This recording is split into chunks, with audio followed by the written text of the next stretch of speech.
কবি সুনীল গঙ্গোপাধ্যায়ের আমার স্বপ্ন কাব্যগ্রন্থ থেকে একটা কবিতা আবৃত্তি করে শোনাচ্ছি। কবিতাটির নাম যদি নির্বাসন দাও। কাব্যগ্রন্থটির প্রথম প্রকাশ 1379 বঙ্গাব্দ। কবিতাটি আবৃত্তি করে শোনাচ্ছি। যদি নির্বাসন দাও, আমি ওষ্ঠ অঙ্গুরি ছোঁয়াবো, আমি বিষ পান করে মরে যাব। বিষণ্ণ আলোয় এই বাংলাদেশ, নদীর শিয়রে ঝুঁকে পড়া মেঘ, প্রান্তরে দিগন্ত নির্নিমেষ, এ আমারই 3.5 হাত ভূমি। যদি নির্বাসন দাও, আমি ওষ্ঠ অঙ্গুরি ছোঁয়াবো, আমি বিষ পান করে মরে যাব। ধান খেতে চাপ চাপ রক্ত, এইখানে ঝরেছিল মানুষের ঘাম। এখনো স্নানের আগে কেউ কেউ করে থাকে নদীকে প্রণাম।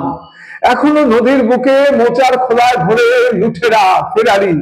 শহরে বন্দরে এত অগ্নিবৃষ্টি, বৃষ্টিতে চিক্কন তবু এক একটি অপরূপ ভোর।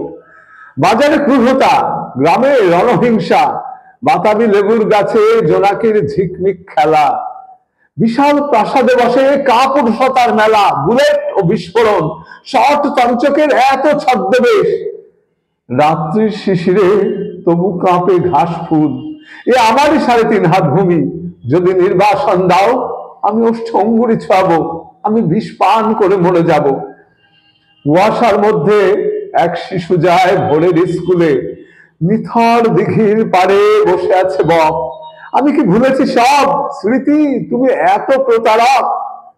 আমি কি দেখিনি কোনো মন্থর বিকেলে শিমুল তুলোর ওড়াউড়ি, মোষের ঘাড়ের মতো পরিশ্রমী মানুষের পাশে শিউলি ফুলের মতো বালিকার হাসি?